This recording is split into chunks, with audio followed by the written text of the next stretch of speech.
Silakan yang terhormat Pak Dedi. Ya, siapa Ketua? Silakan. Terima kasih Yang Mulia Ketua Komisi 4. Pada saat ini kita akan memasuki proses dialogis kita untuk menyelesaikan berbagai hal yang telah tadi dipaparkan.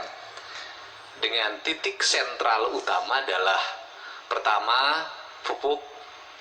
Kita tidak ingin lagi sudah naik HET-nya, pupuknya kurang di lapangan. Itu yang pertama. Yang kedua, beras stoknya harus aman.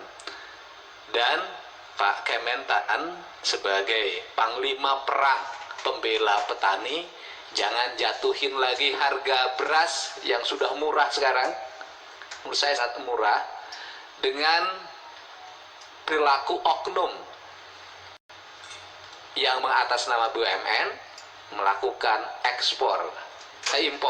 impor beras yang dengan harga dibanderol Rp9.000 di pasar Cipinang. Dan kemarin Pak Dirjen Tanaman Pangannya sudah menyampaikan, sudah disampaikan ke Bareskrim, sudah sampai di mana Bareskrim, siapa pelakunya, jangan sampai hanya laporan tidak ada tindak lanjut. Saya paham Pak Menteri ada cara pandang yang berbeda antara cara berpikir produktif dengan cara berpikir dagang. Kalau Pak Menteri cara berpikirnya produksi, yang dilindungi petani dengan produksinya. Walaupun misalnya kualitas produksi tanaman pangan kita belum sesuai dengan apa yang diinginkan, yang diharapkan. Tetapi kita juga tahu di mitra sebelah kita senangnya adalah beli di sana 9.000, jual di sini 9.500. Untungnya lebih cepat. Kalau petani bisa dapat untung itu harus 4 bulan, berkeringat, berpanas-panasan, berlumur dengan tanah. Kalau mereka dapat untung bisa di balik meja.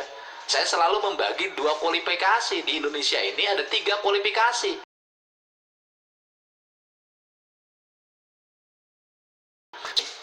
Dia bermodal dan menambah jumlah karyawan, walaupun rugi dia tetap memproduksi. Itu pengusaha. Yang kedua pedagang, dia hanya menghitung berapa beli, berapa jual. Yang ketiga calo. Kalau calo ya ikut, nggak modal dapat untung. Nah ini yang ingin ditekankan oleh kita, jangan sampai ada 2 lembaga, 2 kamar, perilakunya berbeda. Nah itu yang disalahin nanti Menteri Pertanian lagi.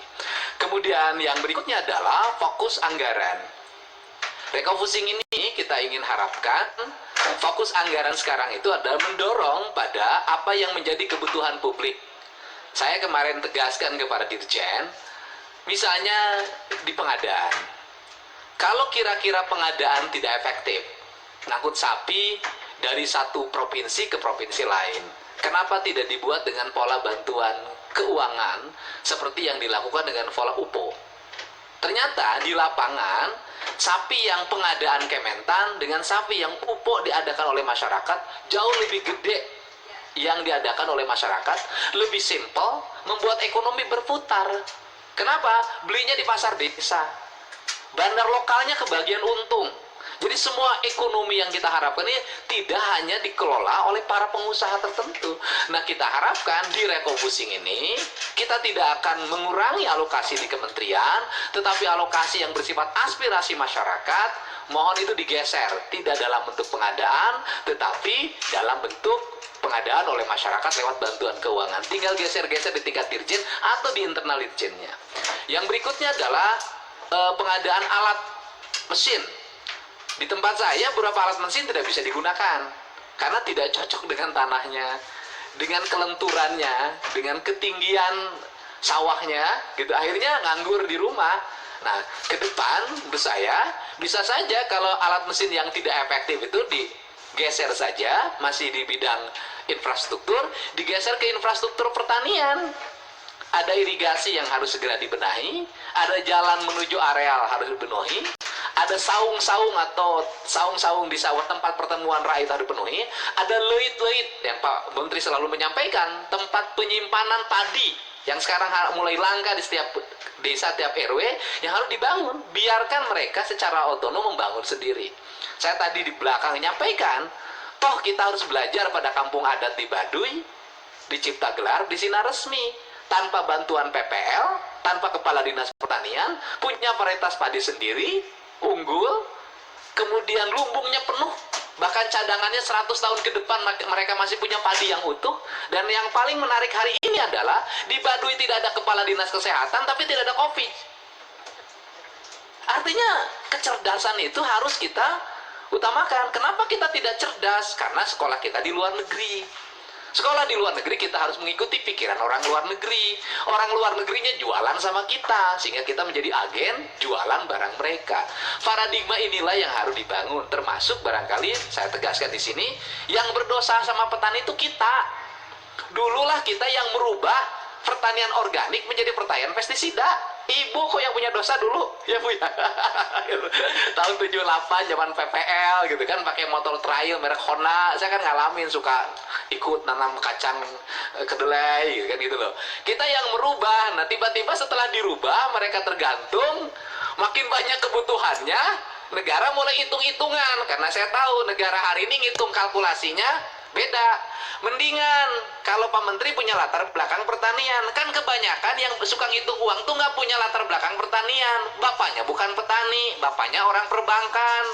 Ya dia pendekatannya pendekatan perbankan, tidak lewat pendekatan pertanian. Akhirnya tidak pernah mengerti, salah tafsir, salah kebijakan. Kalau bicara subsidi 33 triliun dianggap kurang optimal untuk petani, saya katakan nalangin duit bank yang dikempang oleh konglomerat berapa jumlahnya? Kan tidak dinikmati oleh rakyat, hanya dinikmati oleh beberapa orang. Ini kan dinikmati oleh jutaan orang, tetapi tetap petaninya harus kita rubah.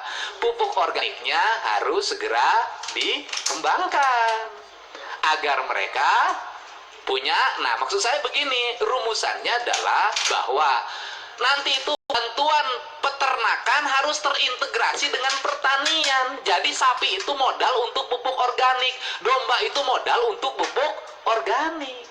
Sistem inilah yang harus dibangun dengan menguatkan PPL. PPL-nya dikasih target. Kalau bisa Anda naik honornya manakala bisa merubah areal di lingkungan Anda dari pertanian pestisida ke organik. Itu rubah PPL-nya. Tapi susah, gaji PPL-nya 250.000. 500. Naik jadi PNS-nya susah dari dulu. Kan kita paham bahwa Kementerian Pertanian hari ini tidak punya alat yang sehebat zaman dulu. Setelah itu kewenangan PPL-nya di bawah Bupati Wali Kota. Diperintah oleh Menteri, beda partainya, bupatinya kagak nurut. Beda lagi, rusak lagi. Kan inilah bedanya. Jadi kalau bandingin zaman Pak Harto sekarang, beda emang. Nah ini yang menjadi fokus kita. Ini harapan Pak Slamet, harapan yang lain. Tadi infrastruktur pertanian yang kecil-kecil naik dengan menggeser hal-hal yang tidak penting. Bantuan untuk sapi, domba naik dengan menggeser hal yang pengadaan. Tidak akan mengganggu kewenangan yang dimiliki oleh pertanian. Jadi kita ingin ini berjalan dengan baik. Harapannya ke situ. Secara teknis kan tidak mungkin dibicarakan dalam forum terbuka begini karena ngitungnya udah angka. Nantilah beberapa dirjen ngumpul dengan Kapoksi bicara ini sekian. Insya Allah Pak Slamet, Pak Daruri ini wajahnya wajah daerah Pak. Apalagi Pak Slamet kampung Pak. Jadi bilang ke saya jadi anggota DPR kalau pulang tidak bawa untuk irigasi, tidak bawa untuk bantuan leit atau lumbung, tidak bawa domba, tidak bawa sapi. Pan saya mah tidak ngerti pengusaha ekspor dan impor mah. Beliau ngomong begitu, nyahona eta katanya. Jadi betul nggak Bapak? Ya betul Pak Daruri.